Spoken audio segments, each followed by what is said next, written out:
자, 고린도서 공부, 오늘 고린도 후서 10장입니다. 8장과 9장은 연보에 대한 이야기였습니다. 이제 10장부터 마지막 끝날 때까지 13장, 정확하게 하면 10절까지 이게 문제적 발언이 나옵니다. 13장 마지막 11절에서 13절은 그냥 마지막 인사니까, 이제 끝내는 인사니까, 그건 뭐 특별한 거 아니에요.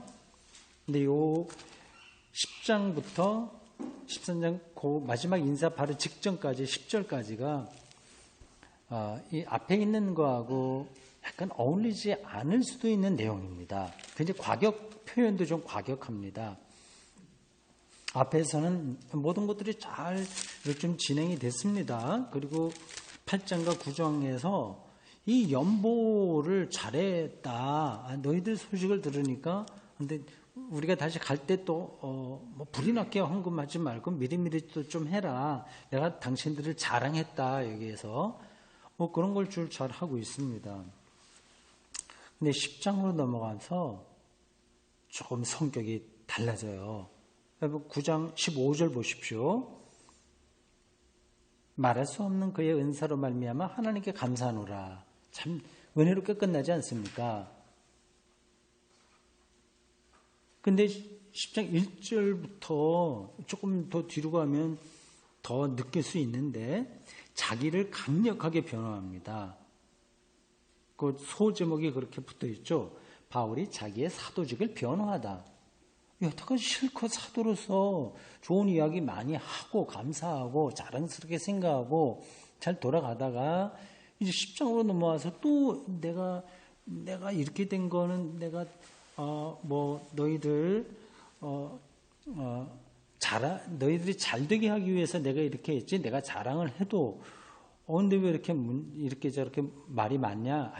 그는 제 표현이 좀 정확하지는 않은데 그렇게 자기 사도직에 대한 강력한 변호를 하고 있습니다. 그래서 학자들에 따라서 10장에서 13장까지 원래 이 편지가 아니었었는데 나중에 거기 편집할 때 포함됐을 수도 있다. 그렇게 보는 사람도 있습니다. 그런 게 이상하지 않죠, 이제 여러분. 이 성경이 처음부터 완성된 게 아닙니다. 그리고 오리지널은 다 없었어요. 나중에 이렇게 포함되고 그렇게 되는 겁니다. 그런 입장도 있고, 또 하나는 이 편지를 쓰고 있는데 갑자기 중간에 어떤 다른 소식이 들린 거예요. 고린도 교회로부터. 이 편지를 쓰는데 한두 시간에 쓰는 게 아닙니다. 지금 이거를 우리가 일일이 막 편리한 볼펜으로 받아 쓴다고 하더라도 시간 많이 걸릴 거예요. 13장까지. 근데 그때는 바울이 이제 옆에 사람이 이제 이렇게 필기해주면서 자기가 불러주거든요. 그럼 받아 쓰는 건데, 이런 볼펜도 아니고 먹으로 찍어갖고 일일이 이렇게 써야 되니까 얼마나 시간이 걸리겠습니까? 한번 쓴 것도 확인하고, 이거 뭐 한 며칠 걸려서 쓰는 거 아니겠어요? 그러니까 중간에 어떤 소식을 듣고, 그 문제를 또 해결해야 되겠다 하는 생각이 들어서 약간 다른 글이 여기 들어갔을 수도 있다. 그런 주장하는 학자들도 있습니다. 그 외에도 여러 분분한 의견들이 많이 있습니다. 이게 분명하게 성격이 다르기 때문에요. 또 어떤 학자는 이런 말도 하는 것 같습니다. 이걸 쓰다가 이제 밤이 돼서 잤다. 자고서 이제 다시 일어나 쓰다 보니까 생각이 또 다른 게 나가고 이런 성격이 다른 편지를 여기 포함한 거 아니냐 얘기를 하고요.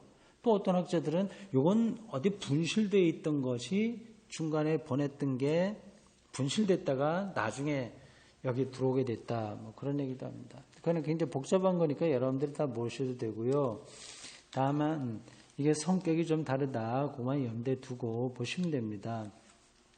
어쩌면 앞에서 얘기한 것하고 전혀 상관없이 바울이 그냥 처음부터 끝까지 쭉 이렇게 쓴 거다. 다만 요 단락에서 자기 편지를 쓰다가도 느낌이 달라질 수 있잖아요. 그러면 이번 기회에 내가 이거 말하지 못한 게 있으니까 마저 이렇게 해보자 해서 쓸 수도 있습니다. 지금처럼 컴퓨터에다가 막 쓴다면 뭐 썼다가도 지우고 끼워놓고 하는데 이거는 파피루스에서 쓰는 거니까 한 번 쓰면 이걸 다시 또 안 되거든요. 그러니까 약간 차이가 있어도 바울의 그 생각을 이제 떠오른 거를 자연스럽게, 근데 자기 자신의 입장에서는 굉장히 자연스럽게, 다른 사람이 볼 때는 왜 이렇게 갑자기 격해졌지? 그런 느낌이 들 정도의 글을 그냥 쓴 거 아니냐, 그렇게 볼 수도 있습니다. 두 번으로 나눠서 보겠습니다. 1절에서 6절 먼저 봅시다. 요거 함께 통독으로 읽겠습니다.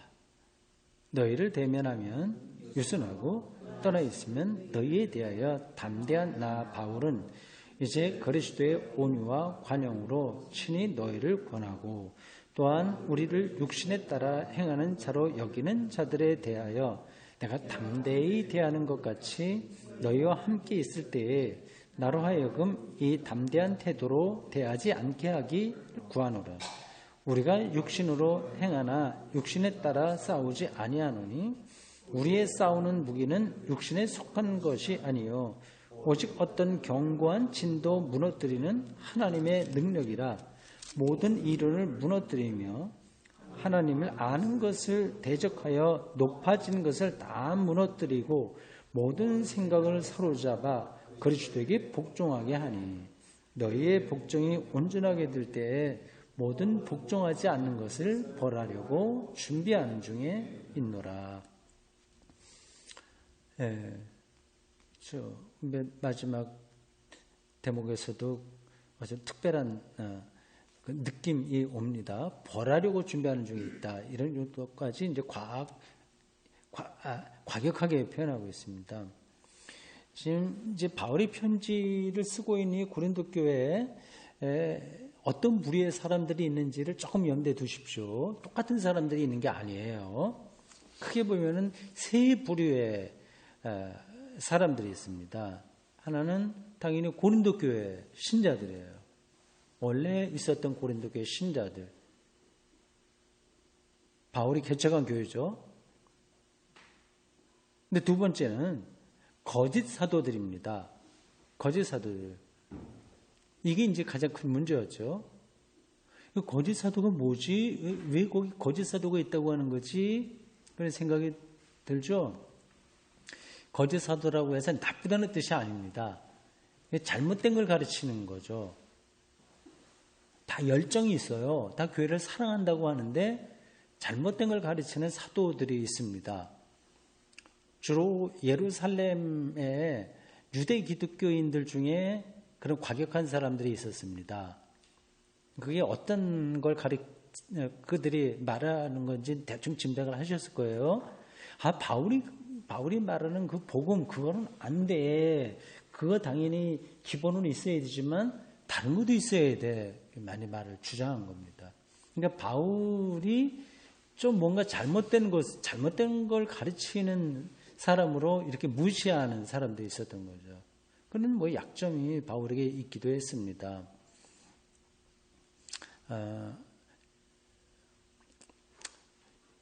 그 가르침 중에서 그 거짓 사도들이 말하는 것의 핵심은 두 가지로 볼 수 있어요. 하나는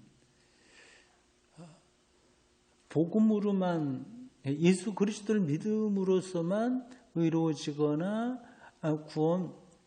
구원받는다는 그 복음, 그게 복음이잖아요. 이게 왜 복음인지는 아시죠? 율법하고는 이제 관계없이 믿음으로 구원받는 거니까 그게 복음이란 말이에요. 근데 그것으로는 충분하지 않고 토라와 할례 이거를 지켜야 된다는 가르침 그 하나고, 또 하나는 황홀경, 환상, 어떤 은사주의 이런 거를 강조하는 사람도 있었습니다. 이게 거짓 사도인 거죠. 바울은 순전히 복음으로만 기독교 공동체가 나아가야 된다. 그걸 아주 고집스럽게 주장했습니다. 그러니까 거짓 사도들하고 거짓이라고 말이 들어서 나쁘다는 뜻으로 뉘앙스로 들리는데 나쁜 사람들 아니에요. 자기들 주장이 따로 있는 거예요. 이 사람이 이제 화합이 될 수가 없었습니다. 그런 부류가 있었어요. 첫 번째는 고린도 교인들, 일반적인 교인들, 두 번째는 거짓 사도들, 세 번째는 탁월한 사도들, 괜찮은 사도들이 있었습니다. 거기서 이제 고린도 교회 신자들이 굉장히 혼란스러운 거예요. 그 와중에 이제 바울이 자기 입장을 중심에 놓고 말하고 있습니다. 1절, 너희를 대면하면 유순하고 떠나 있으면 너에게 대하여 담대한 바울은. 이 사람 성격이 부드러웠던 것 같아요. 바울이 이제 같이 있으면 고린도 교인들하고 같이 있으면 유순하고 떠나 있으면 담대하다. 이게 담대하다고 하는 거는 평소에 직접 대하는 것보다도 더 강하게 어떤 걸 편지에다 이렇게 쓰고 있는 자기를 의미하는 것 같습니다. 이건 아주 개인적인 거기 때문에 우리가 다는 모르겠어요. 나 바울은 여러분들이 쭉 읽어가면서 나중에도 확인이 되겠지만 어떤 문장은 주어가 나, 단수가 될 때 있고 어떤 때 우리 이렇게 될 때가 있습니다. 그를 아주 일부러 바울이 그렇게 구분했는지 아닌지는 잘 모르겠습니다. 나 바울이 이제 그리스도의 온유와 관용으로 친히 너희를 권하고 됐습니다. 특별한 거 없어요. 또한 우리를 이건 이제 바울을 반대하는 우리를이라고 할 때 이제 바울 일행을 가리킵니다. 우리를 육신에 따라 행하는 자로 여기는 자들에게 육신에 따라 행하는 자로 여기는 자들. 그러니까 그 거짓 사도들은 이 바울을 향해서 자기중심적으로 하는 거야. 육신에 따라 행하는 자. 그러니까 뭐 신비한 거 잘 몰라. 그냥 자기 지식만 알고 있어. 신학적으로만 자꾸만 얘기를 해. 그렇게 비판하는 겁니다. 어떤 사람이 이 바울을 향해서 그걸 육신에 따라 행하는 자로 여기는 거예요. 바울은 육신에 따라서 행하는 자다. 그러니까 신비한 건 뭐다? 황홀경. 그런 입신 이런 거 잘 몰라. 그러니까 이거는 육신에 따라 행하는 거지. 그렇게 여기는 자들이 있어요.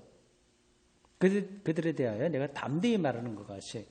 그들하고는 용납할 수 없어. 이제 담대히 하는 것 같이. 너희와 함께 있을 때 나로 하여금 이 담대한 태도로 대하지 않게 하기를 구하노라. 너희들도 간접적으로 그렇게 조금 비판하는 뉘앙스가 풍겨져요. 그러니까 바울을 비판하는 사람들처럼 그렇게 바울은 좀 육신에 따라 행하는 거지 좀 신비하고 환상적이고 뭐 황홀한 경험 그런 거는 좀 없는 것 같아. 이렇게 좀 안 해줬으면 그렇게 판단하지 않았으면 좋겠다. 그 아니겠습니까? 3절 우리가 육신으로 행하나 육신에 따라 싸우지 아니하노니. 육신 몸이죠. 우리 몸으로 살잖아요. 뭐 먹어야 되고 다 그 육신의 본능에 따라서 다 사는 겁니다. 그러나 거기에 치우쳐 그거를 기준으로 해서 우리가 싸우는 건 아니다. 영적으로 싸운다 그 얘기겠죠. 4절에 그것에 대한 설명이 있습니다. 우리의 싸우는 무기는 육신에 속한 것이 아니에요. 오직 어떤 육신에 속한 것. 이건 거의 환상, 황홀경 뭐 그런 거를 가리킨다고 보면 됩니다. 근데 그런 걸로 우리는 싸우는 게 아니다. 오직 어떤 견고한 진도 무너뜨리는 견고한 진. 어떤 군대에 싸울 때 어떤 진이 있잖아요. 진을 친다 할 때 탄탄한 어떤 논리 뭐 이런 것도 있고 고린도 교회 안에 벌어졌던 뭐 은사주의 너무 과잉되는 그런 것들 굉장히 자기들의 확신을 갖고 있는 거 있지 않습니까?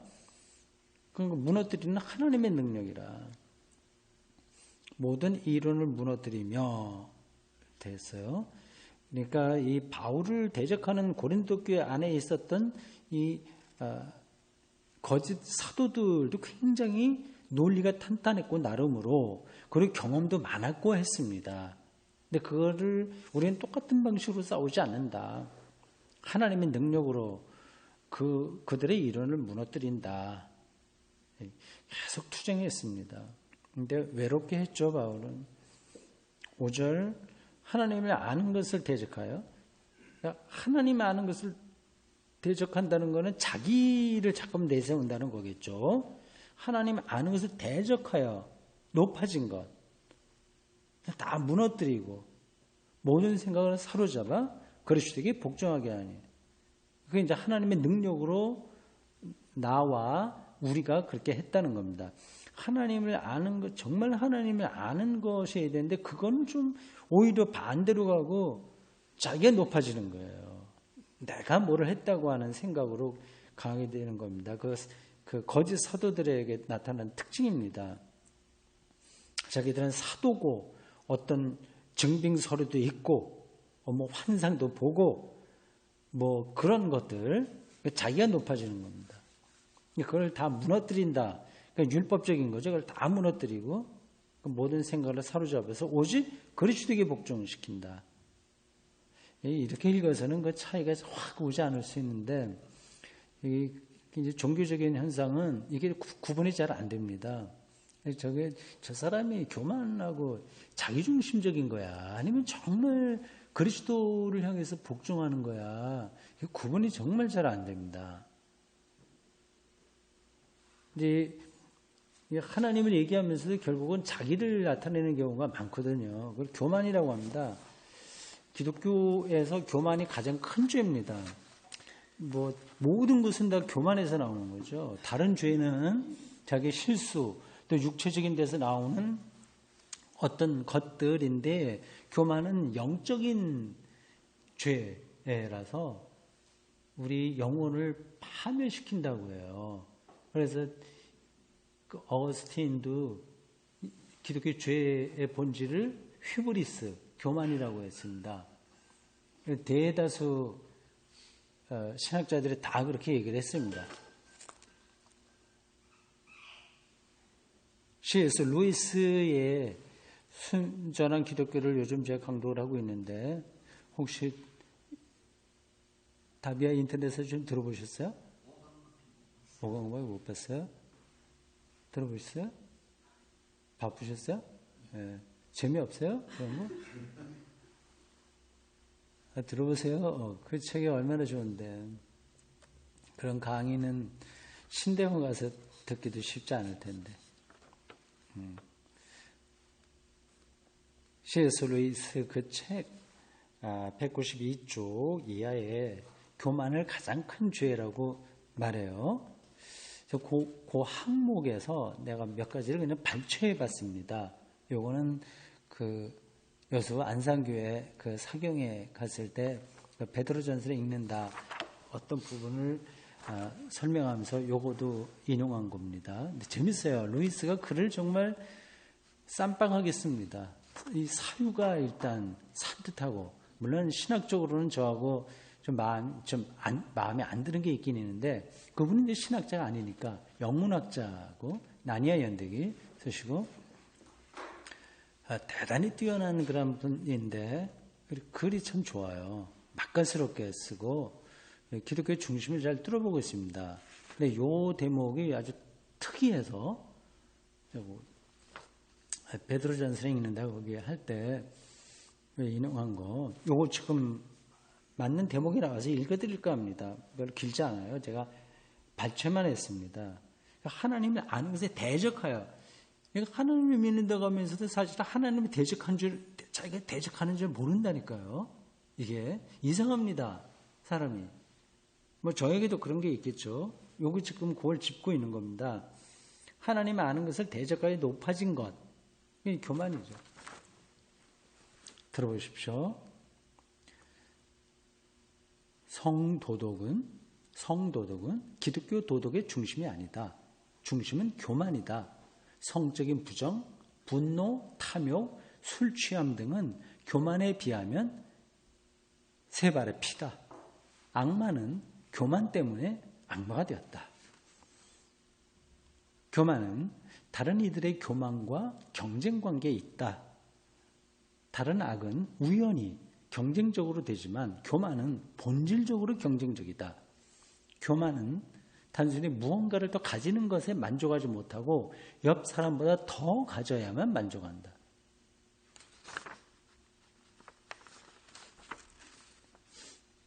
교만한 사람은 자신이 원하는 것 이상을 얻어도 자기 능력을 과시하기 위해서 더 많은 것을 얻으려고 한다. 교만한 사람은 항상 눈을 내리깔고 사람과 사람을 본다. 기독교인인데도 교만한 사람은 상상 속에 하나님을 섬기는 것이다. 자신이 신앙생활을 하기에 스스로 선한 사람으로 느껴질 때에는 악마를 따르는 것이다.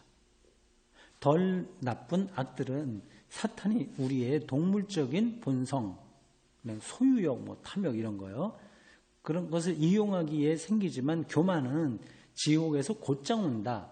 다른 악들에 비해 훨씬 더 교묘하고 치명적이다.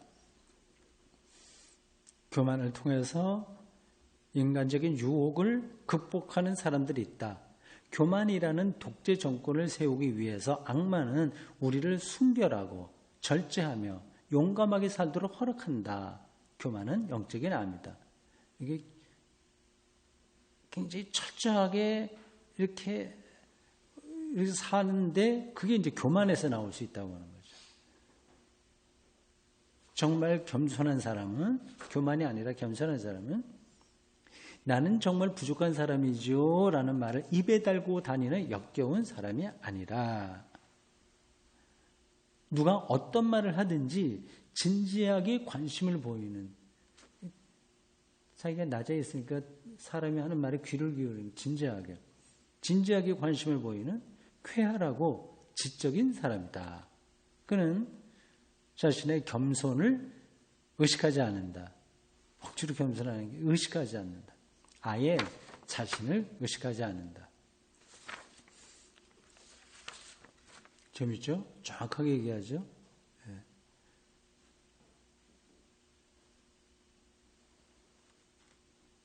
이거 거기에 다른 얘기도 많이 붙어 있습니다. 학교 선생님들이 아이들에게 가르칠 때 이 교만을 자극시키면서 학습 능력을 올리는 거죠. 그래서 이렇게 이건 나쁜 거야. 그래서 네가 계속 자기가 잘난 거 쪽으로 몰아가면서 이제 시간 조절해서 열심히 공부하고 뭐하고 성실하다는 게 나쁜 게 아니라 그래 우리 교만을 자극함으로써 다른 걸 절제하게 하는 그런 부분이 있다고 하네요. 아주 제가 굉장히 통찰력인 그런 관점으로 제가 읽었습니다. 저에게도 그런 부분들이 많이 나타나서 좀 양심에 찔리긴 했는데 이런 부분을 좀 더 내 것으로 만들어야 되겠다는 생각을 했습니다. 6절 너희 복종이 온전하게 될 때 복종하지 않은 것을 벌하려고 준비하는 중에 있다. 그러니까 너희들이 복음에 복종하는 때가 되어야 그렇지 않은 것을 내가 가서 처리하겠다 할 수 있다. 준비가 되지 않는 상태에서 할 수가 없잖아요. 네. 7절부터 18절까지 다 이거는 교독해서 보겠습니다. 제가 먼저 읽겠습니다. 이 바울의 편지들을 읽어보면 완전 그 당시의 모습이 막 떠올라요. 이 굉장히 실질적으로 기록하고 있습니다.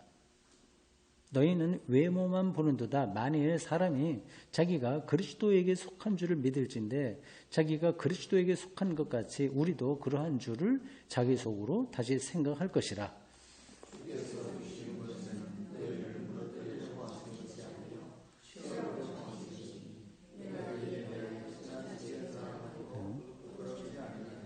얘는 내가 편지들로 너희를 놀라게 하려는 것 같이 생각하지 않게 함이라.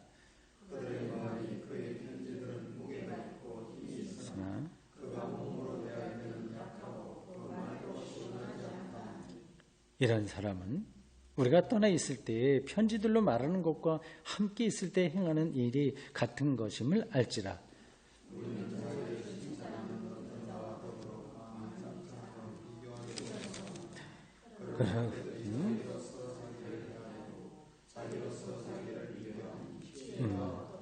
그러나 우리는 분수 이상의 자랑을 하지 않고 오직 하나님이 우리에게 나눠주신 그 범위의 한계를 따라 하노니 곧 너희에게까지 이른 것이라.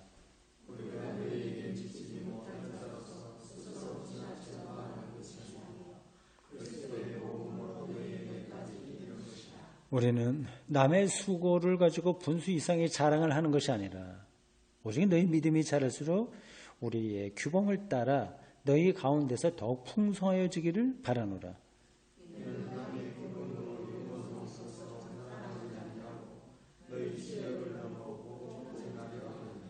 자랑하는 자는 주 안에서 자랑할지니라.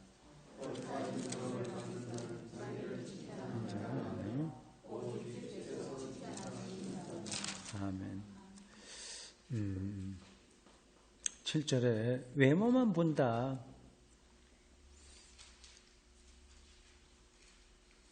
그게 중요한 게 아니라 그리스도에게 속했냐 안 속했냐가 중요한 거 아니겠어요? 외모는 뭐 우리 얼굴 모습, 신체 이걸 얘기하는 게 아니라 그 사람의 사회적 지위까지 포함한 겉으로 드러나는 거 있지 않습니까? 저 사람 뭐 괜찮은 사람이야, 뭐 출세했어, 그런 것들.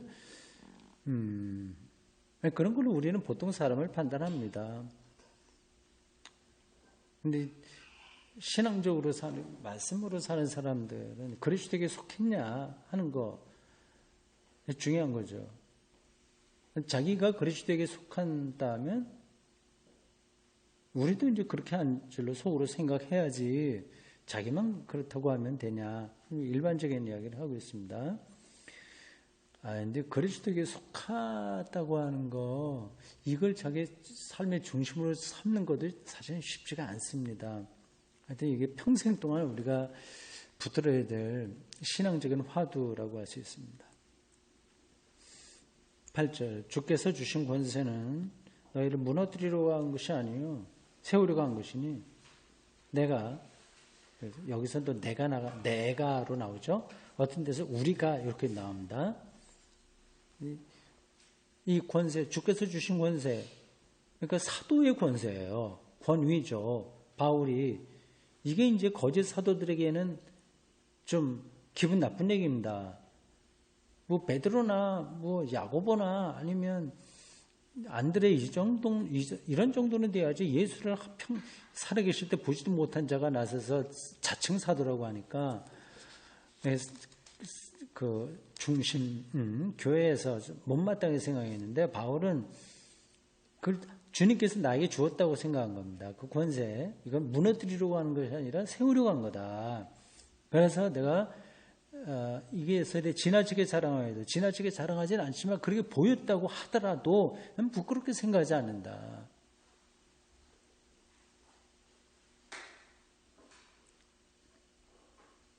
(10절) 그들의 말이, 그들은 누구죠?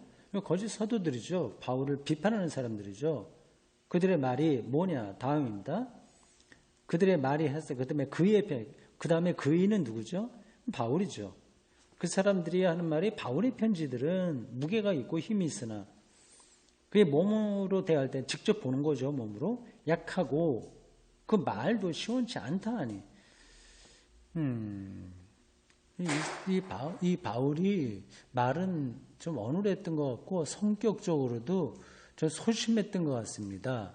직접 사람을 만나면 조금 부끄러워하기도 하고 뭐 당황하기도 하고 말이 좀 꼬이거나 그런 스타일이었던 것 같아요. 사람에 따라서 좀 다릅니다. 글을 논리적으로 잘 쓰는 사람이 꼭 말도 잘하는 건 아니거든요. 뭐 같이 잘하는 사람들도 있는데 드뭅니다.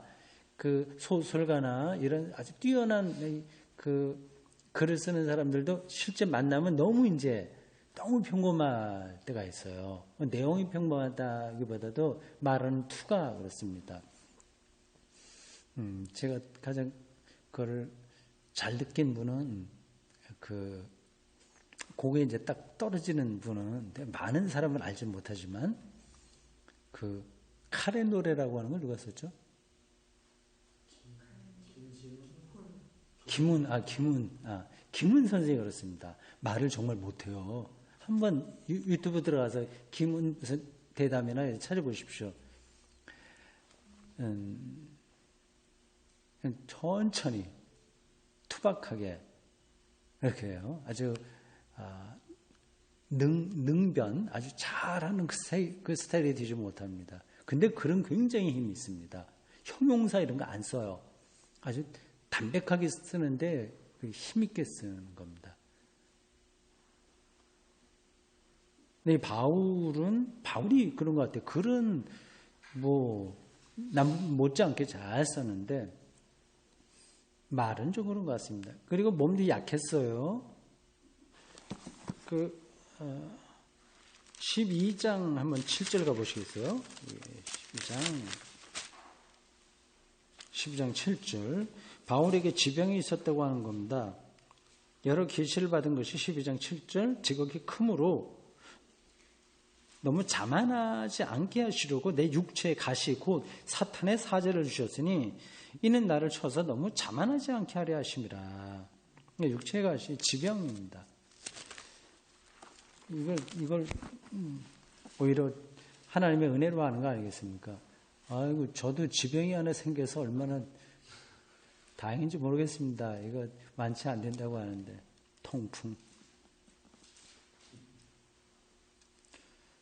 이제 그렇게 사람들이 나를 비판하는데 바울이 하는 얘기예요. 시원찮죠. 그 사도권도 사실은 주변에서 인정하지 않는 건데. 그리고 자기가 자비랑 선교사였거든요. 어디 가서 돈을 안 받아 사례비를 안 받은 거예요. 그러니 무시당하죠. 그러니까 순전히 복음의 내용만 갖고 바울은 지금 투쟁하고 있습니다. 이런 사람은 11절 우리가 떠나 있을 때에 편지들로 말하는 거와 함께 있을 때 행하는 일 같은 것임을 알아라. 난 떠나 있으나 같이 있으나 어디 있으나 똑같은 마음으로 하는 거지 그런 겁니다. 12절 그러니까 그 자기를 칭찬하는 사람 자기 자랑한 거죠. 근데 자기로서 자기를 헤아리고 이 표현들은 복잡하긴 한데 기준이 자기인 거예요. 그래서 자기가 놓고 내가 그 예루살렘의 야고보에게서 추천장을 받아왔다 이런 걸로 자랑하는 겁니다. 자기 기준으로. 13절 그러나 우리는 그런 거 하지 않고 하나님이 우리에게 나눠주신 범위의 한계에 따라서 너에게까지 왔다. 그런 얘기입니다. 14절 그리스도의 복음으로 너에게까지 이른 것이다. 그 뒤에는 이제 그런 얘기가 이어집니다. 자신의 정당성을 어떤 다른 외적인 권위가 아니라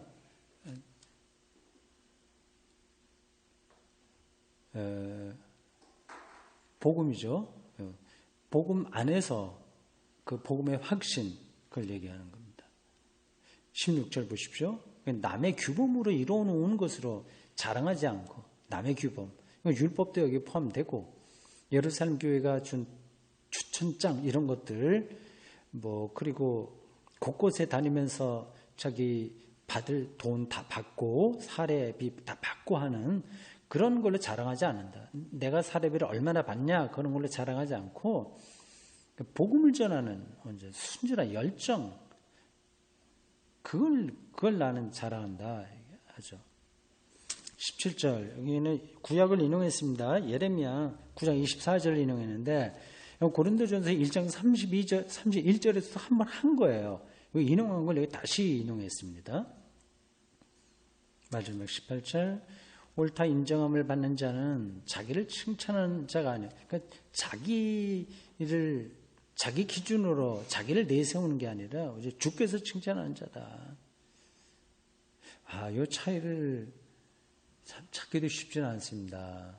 근데 겉으로는 자기 칭찬한다고 말을 하지 않지만 실제로는 그런 거하고 요거 주께서 칭찬하는 게 뭐냐? 요거는 정말 내면적인 거거든요. 겉으로 확 드러나지는 않습니다. 근데 바울은 그 분명한 확신이 있었죠. 예. 재밌습니다. 근데 11장 가게 되면 조금 더 거짓 사도들에 대한 이야기가 잘 나오고 있습니다. 이런 것들은 2000년 전 이야기지만 오늘날도 마찬가지예요. 따지고 보면. 예. 기도하겠습니다.